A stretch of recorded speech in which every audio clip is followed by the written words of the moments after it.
Great, thanks, Jess. Just a quick introduction. Tristan Kitchener, my background's supermarkets, used to be in Coles, predominantly fresh produce. I've been involved with the HARPS project since it was its inception back in 2012. And Belinda Millard was previously at Woolworths and has been a project team member really from the start at Woolworths, but since she left Woolworths the last 2.5 years, has also been involved in the project. So what we've done today is we've put together some slides just to really guide us through an explanation of HARPS, a bit about what it is, and explanation of the decision infographic, and then some questions that we've been asked quite a few times, so we've sort of figured they probably will come up today. So we've sort of led with those questions, and then open to really just talking through any other questions, concerns, issues that people might have at the end, and taking those towards the end of the presentation. So maybe if we kick off, and I think I have control. Yeah. So regarding HARPS, what is it? And I guess this is the key point to stress, that it is a retailer-led scheme, and it's really been designed around compliance to not only food safety, but also legal and trade legislation for those suppliers that supply through to the major grocery retailers in Australia. And really, it's in regard to the objectives, it's about, you can see it there, harmonising the different QA certification requirements by the major grocery retailers, aiming to eliminate multiple audits.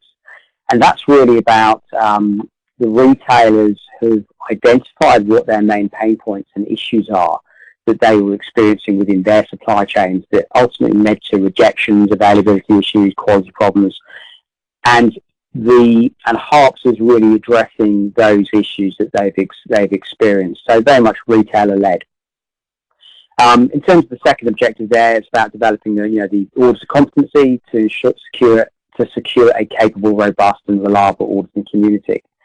And whilst on one hand it's been important to develop the scheme, it's also important to ensure it's measured and assessed accurately and fairly. So orders of competency is really important. We've been conducting training sessions with auditors. We had our first session back in October 17, and we've actually got another session happening tomorrow with another group of auditors. And in that, we'll talk about that in a bit more detail, but really it's about auditors sitting through training, completing an examination, and if they pass that written examination, there will then be witness audited prior to being approved to conduct HARPS audits. The other point to stress is this project has been funded by Hort Innovation and Industry, as well as the major retailers, and the major retailers have all contributed funds to this project. And then, let's get the next bit up. It's important to remember that, HARPS is around harmonisation. If we didn't have HARPS, the alternative state would be essentially a more fragmented outcome, because retailers are continually going to want to increase the rigour and essentially the bar around food safety. That's never going to back off, and you only need to look at other markets such as the UK. So really having a line approach is a much better outcome for industry. Tristan, sorry, before you do go on, can you, I was going to say, can you just check the slides are progressing? So I've only had a change now, which has gone to the background to HARPS. Right. So, okay, maybe there's a bit of time delay on it. It should be on the second slide, which is titled The Background to HARPS. So if that's not up, let me know. Okay, so really just to put the HARPS into context, it's, scope is whole fruit, whole veg and nuts. Just worth stressing there, it's not around processing, it's not bagged salads, it's not sliced mushrooms. It's about taking a more pragmatic approach for industry through the harmonised route. And it has taken some 6 years now to get this together and over the line, and get the retailers aligned. And that's largely a function of the complexity in terms of having multiple stakeholders from retailers, CB, scheme owners and so on, and even the ACCC, which had to be across the process because, we had to stress it's non-competitive. And also the Australian Food and Grocery Council, who are running a similar project in processed foods, and they've already completed a project on baked goods. And the approach has been to not to try and get a 10 out of 10 on day one, and aim for perfection, because we're still doing this, 10 years down the road. It's about trying to get something out there and then refining it as we go. So we acknowledge it's not perfect, but we think it's pretty good, and to get the retailers together and taking an aligned approach is I think is a positive and a good platform that can be built on. And that platform is really essentially an operating model, a business model that can now be leveraged to bring in other aspects, be it social compliance, environmental requirements, etc. So having all the retailers around the table and having an opportunity to influence the decision making within those retailers is a positive. Just going on to the next slide, which just really describes the summary of what the position we're going from, which is multiple retailers requiring different standards and all having different additional requirements, through to, hopefully it's going to come up, through to retailers accepting a suite of 4 GFSI benchmark standards, be it Global Gap, FreshCare, BRC, SQF, and just to stress that FreshCare is going through their GFSI benchmarking process currently. GFSI stands for Global Food Safety Initiative, part of the Consumer Goods Forum, which is the global initiative that schemes are benchmarked against. So it's a GFSI benchmark standard plus HARPS gives you that HARPS approval. And that audit can be in 2 parts. Ideally, it's done together, though, in the same audit simultaneously. Do you maybe want to, if I flick over to the next slide, do you maybe want to do the next slide? Sure. So the next slide is really, before we get into the meat and the guts around what this involves, what tier I'm in, etc., I just wanted to give you a little bit of an overview of how many audits we've conducted so far. And this red and green bar graph that you're seeing in front of you basically shows you that since launch back in October 2016, we've now conducted around 837 audits at this count back in January. And of that, 748 suppliers, or 89% of those suppliers, are actually approved for HARPS. And approval, for those of you that have already been through the process, means that any non-conformances that were raised for your base scheme, if you had them, have been addressed, and anything raised under HARPS has been addressed. So as you may know, with the FreshCare rules, you are not required to close out your minor non-conformances until the following audit.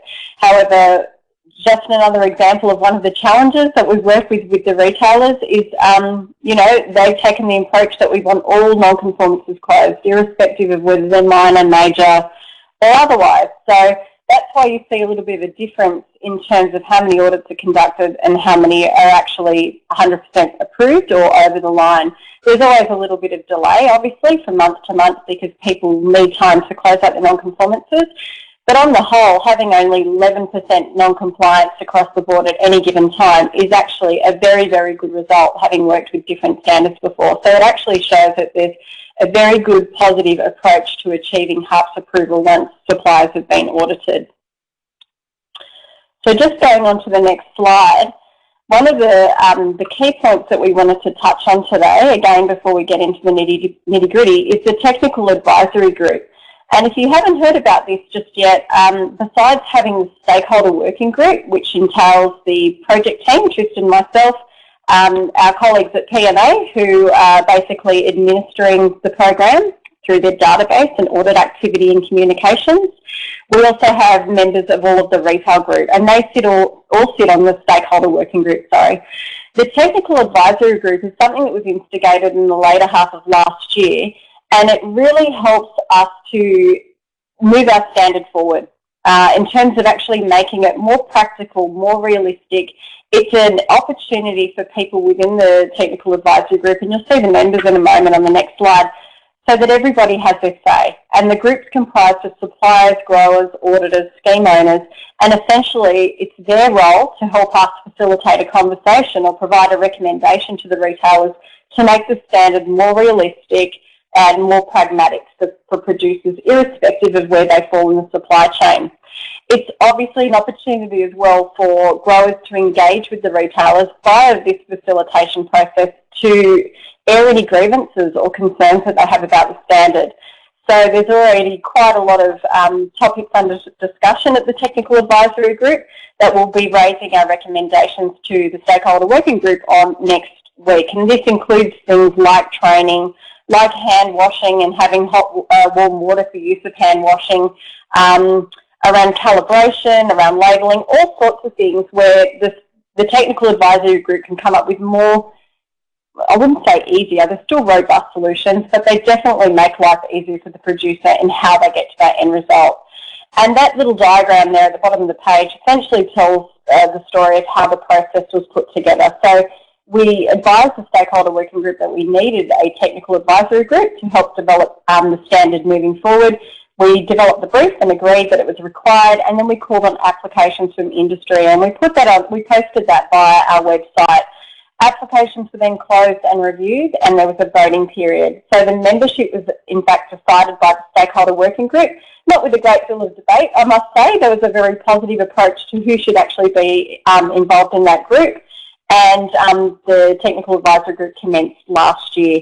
We just had our second workshop last week, and obviously those recommendations, as I've mentioned, will be delivered next week to the Stakeholder Working Group. So if we flick over to the next slide, you'll see the Technical Advisory Group members there. So we've got people from, obviously the project team, Tristan and I, and Richard Bennett from PMA, and then we've got some members from industry, so obviously Fresh Select, Costa, Perfection, Sarah Chris from SAR Global, Jacinta from Fresh Care. We've got representation from Schurz & Sons, Paul Holder, who is an auditor working with SAR Global. And yeah, so we've got a good cross-section, but obviously not enough growers. So we've updated our website in line with our recent media release in January to say, we want you growers, we want more growers involved, not just through the marketers, the big marketers, to have your say. And we've had some response so far, which is fantastic, and we'll take that response again to the Stakeholder Working Group next week. Okay, over to the next slide.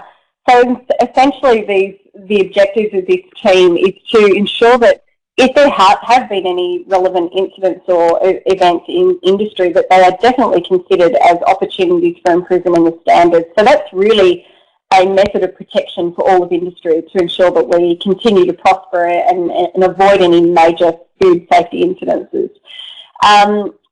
But the key or mandatory decisions that we have consider a whole of supply chain approach. So we don't just consider how our Tier 1 suppliers may be impacted by the decisions that we make, but all the way through the supply chain. Then any recalls or withdrawals that are occurring for our retailers, and any frequently occurring major non-conformances are reviewed, discussed and actioned as necessary.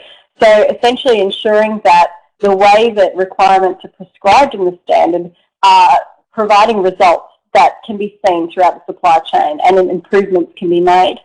And that any pre-existing standard requirements that have resulted in challenge, complaint or excessive comment are discussed and actioned as necessary. Now, I alluded earlier on to training, which is something, having managed the helpline number for quite some time now, training is one area that definitely came onto the agenda for the hashtag pretty early, and we're working our way through that swiftly. So hopefully we'll have a good result for that. Okay, next slide is in relation to the new decision graphic that was released in January. Tristan, did you want to just lead us into that discussion? Yeah, sure. So, this was really around trying to provide clarity to industry, so growers, suppliers could see, do they require HARPS approval or not, essentially. And it was pretty straightforward for the tier ones, and I should probably say that we had to change the language from direct and indirect, because that was language that was used by different retailers with different meanings, and the whole supply chain had different understandings of it as well. So we went down this tiered route, tier 1, 2, 3, and out of scope. And the clarity was really always fine for the tier 1s, because they knew there was direct vendors or suppliers that supplied direct through to the retailers. Really where the greyness appeared was in the tier 2s, of are they direct or they indirect? Do they knowingly know if they supply through to a major retailer or not? And I'll let Belle talk that through in a bit more detail. And essentially what we try to also do is take on board the feedback we received from growers and suppliers, which was to the end of 2017, whereby we were hearing that, you know, we need more time, we need more support, we need more guidance, and that's been reflected in Tier 3 by having those low volume producers with an extended timeline for compliance. So Belle, maybe do you want to maybe just talk us through each of the tiers with a particular focus on the Tier 2 with those the knowingly no scenario? Sure. So I think everyone's reasonably clear on how the tiering system works, but before I do get to that, I just wanted to point out something that hasn't really been communicated very clearly previously, and it's pretty much a strap line that sits under is HARPS required for my business. If you reflect on the standards that the retailers had, those bespoke standards previously, they didn't just cover food safety. A lot of them covered quality, which we absolutely steer away from, which is definitely competitive space and not the right space for HARPS. But they also included a lot of prescription around legal and trade legislation for suppliers, and HARPS is now covering that. So rather than have the Coles way of weighing your product and then the Woolworths way of weighing your product and then the Aldi way of weighing your product and so on, we have tried to harmonise all of those standards as best we can so there was one robust solution that all of the retailers were satisfied with. So I know we'll come up to this point with respect to frequently asked questions, but a lot of people and a lot of feedback we get is, why is my base scheme, i.e. Fresh Care or SQ, why is it not enough? And essentially you need to think about the transition that these retailers made from going from their bespoke, very comprehensive programs back to something that satisfied all but took out that competitive nature as well. So we really are focusing on food safety, legal and trade legislation. Ideally, the pain points for the retailers are things around withdrawals caused by underweight and label issues, so wrong product, wrong label. And they're really the things, besides foreign objects, which really is a food safety issue, they're the three main pain points, and that's what we've tried to cover off really well in HARPS. And obviously, as Tristan alluded to earlier, it's not perfect, but we've got a ways to go, and we need feedback from industry on how to make this better and make it easier and satisfy the retailers at the same time.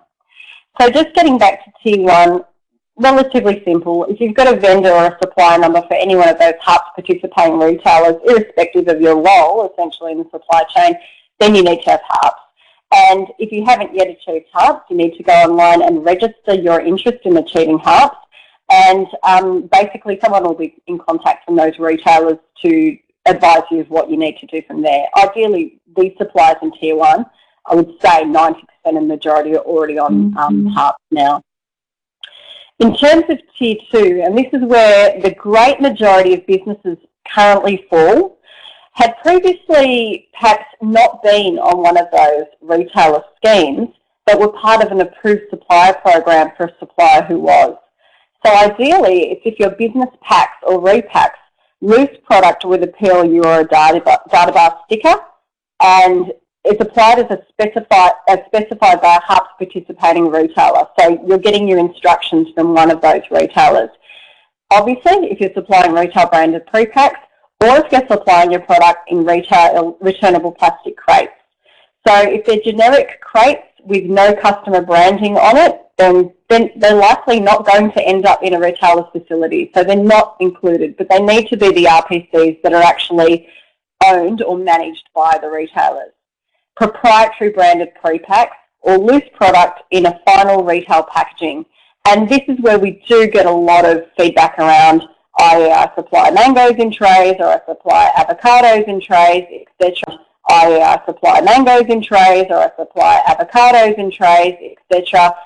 Quite often the supermarkets are actually removing my product and putting it on the shelf. The retailers have mandated right now that if your product is in the final retail packaging, which includes these trays, they need to be on HARPS. Essentially, you are supplying product that is going to be going to a retailer's store. You knowingly know, which is a horrible piece of grammar, that your product is going to end up with the retailer. And finally, your business provides ancillary services, and we'll touch on that a little bit more in a moment.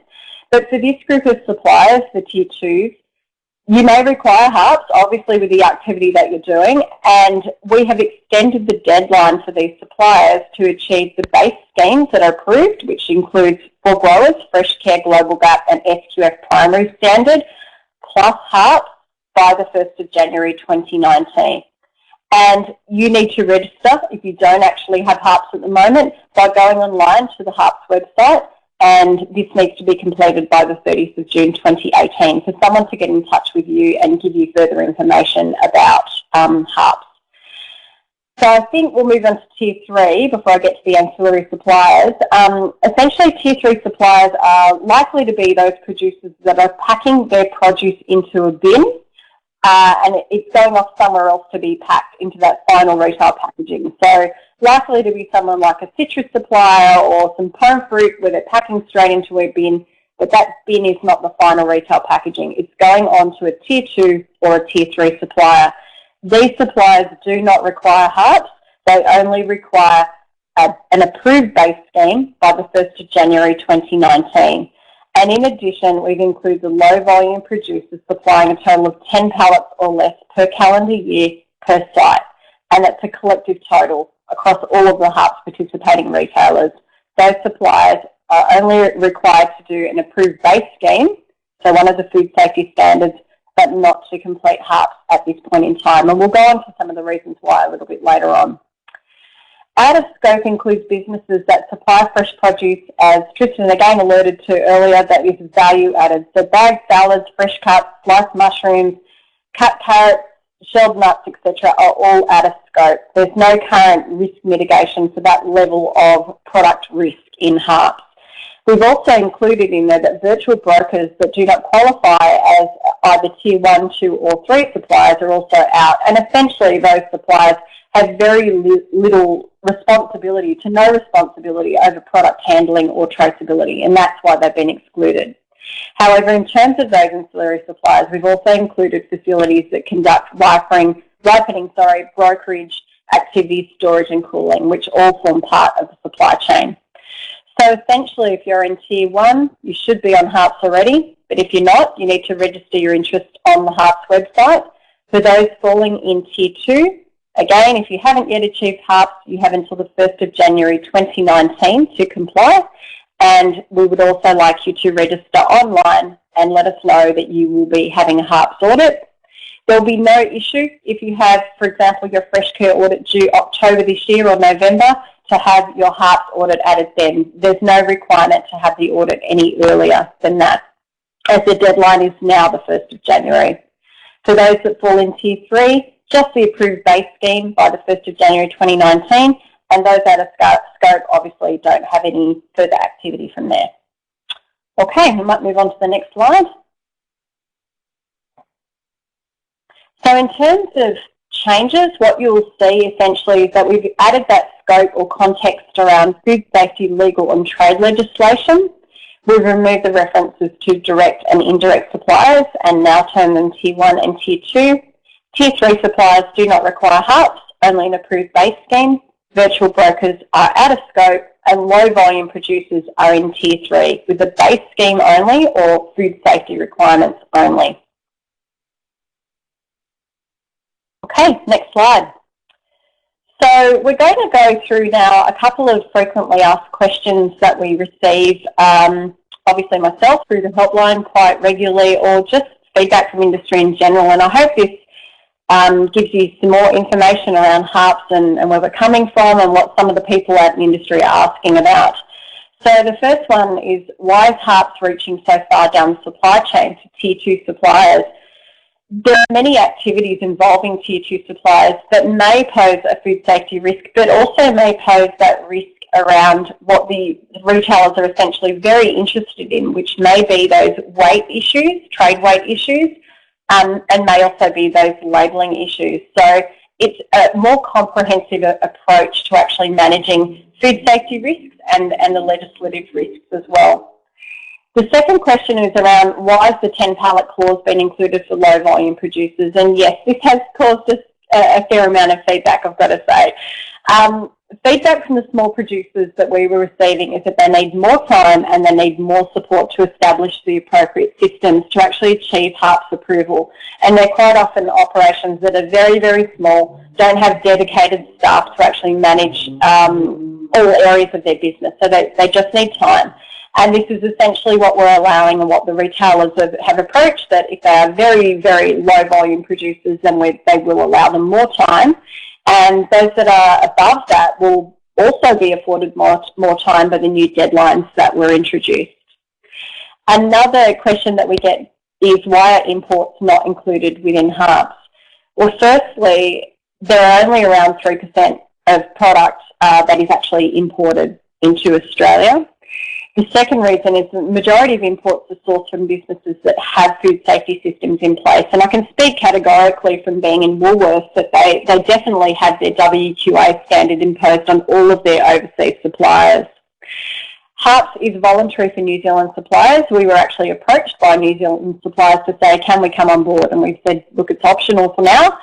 Being that Countdown exists for Woolworths over in New Zealand, certainly you can, but if you're supplying product into Australia, yes, you can definitely get on board with HARPS as well.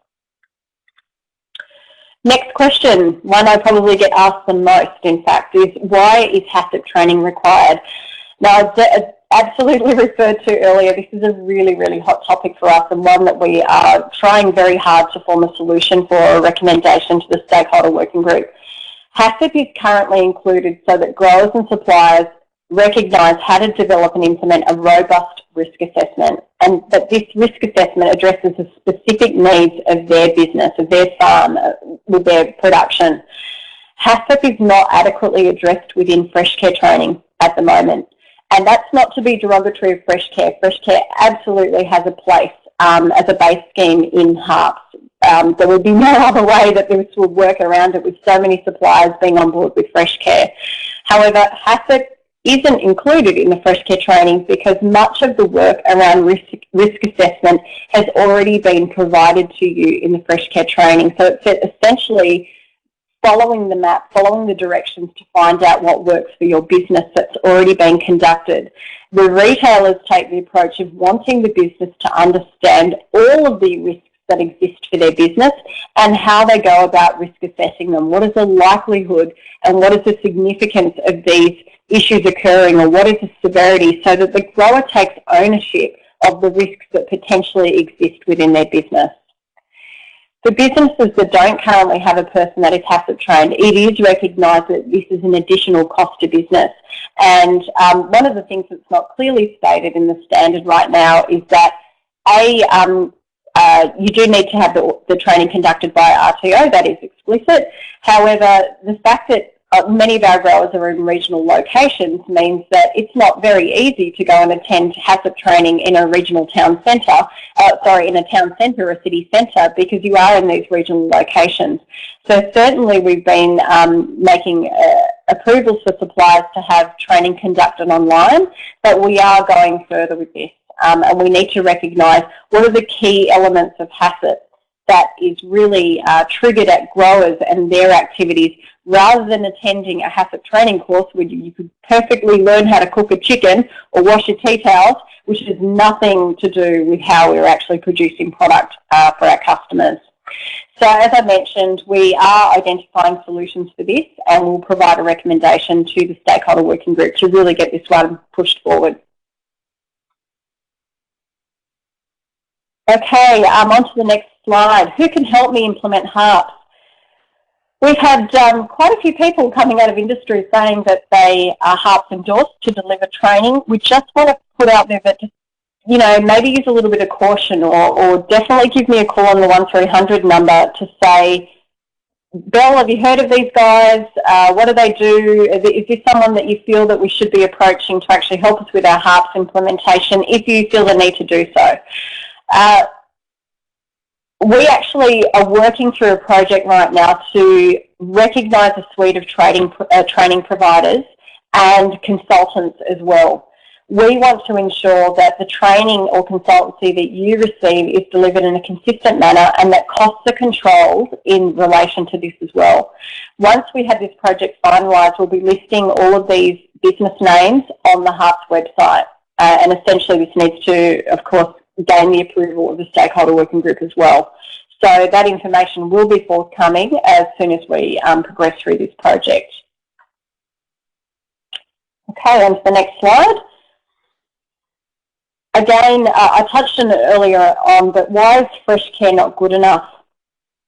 And this is a question, again, we get asked quite a lot, and it is a fantastic standard. Fresh care is a fantastic standard. But if you think back again to what the pain points are for the retailers around foreign object management and prescription around labelling and management of waste so that they're in line with legal requirements, this is the prescription that existed within the retailer-specific standards previously. It has been directly transferred into HARPS so that they're not essentially letting all these pressure points go by the by just to maintain food safety. From a retailer perspective, customer safety and product integrity is paramount. So that's in their minds first and foremost with any discussion that we have in relation to food safety or matters regarding product legality. Their aim is obviously to reduce customer complaints and retailer withdrawals with a drive to, with all this cost associated with those withdrawals, driving excessive costs back down the supply chain. So these retailers have never accepted the base schemes alone, and hence the creation of the standards, WQA, CSR, the AUDITS addendum, and Costco and net cash requirements, all because the food safety standards that they work with are great, they're part of the way there, but they're not all the way there, and hence we have HARPS. Tristan, did you want to go through the last couple of slides in relation to what's next? Sure, yeah, just take myself off mute. So regarding what's next, look, as I mentioned, it's about the refinement and improvement and making, essentially taking a common sense and practical approach to all the elements within HARPS and just sort of refining and reviewing all of those with inclusion of growers and suppliers and so on. We're in a process now of wider industry engagement and training, so we've got about 10 sessions that will happen around the country in each of the central markets as well as some of the key growing regions, and we're just sending some dates through to Jess that she'll then circulate through from a Mango perspective. There'll be a focus as well on audit performance to ensure that auditors are interpreting consistently and fairly when the HARPS audits are being completed, and then bringing in, seeing how can we leverage the HARPS model to actually solve other industry problems. And there might be new problems still to come about, and Robert's asked a question here, which will be, will SEDEX be incorporated into HARPS going forward? And that's exactly one of the things that needs to be considered, because we don't want retailers going off in separate directions, all trying to solve the same problem. If we can take a more considered and harmonious approach and still get the same outcome, but do it more efficiently, that will be a good thing for everybody, and the retailers will welcome that. So yes, certainly, if there are issues out there that you feel needs to be raised, feed it through to the technical advisory group.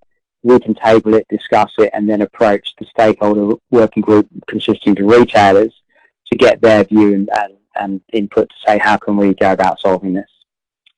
And that is, we've got some examples there of, bringing New Zealand biosecurity and labour standards. So 2 examples there, and that's really the end of the slides that we had. I'm really happy to take questions and provide further clarification as necessary. I think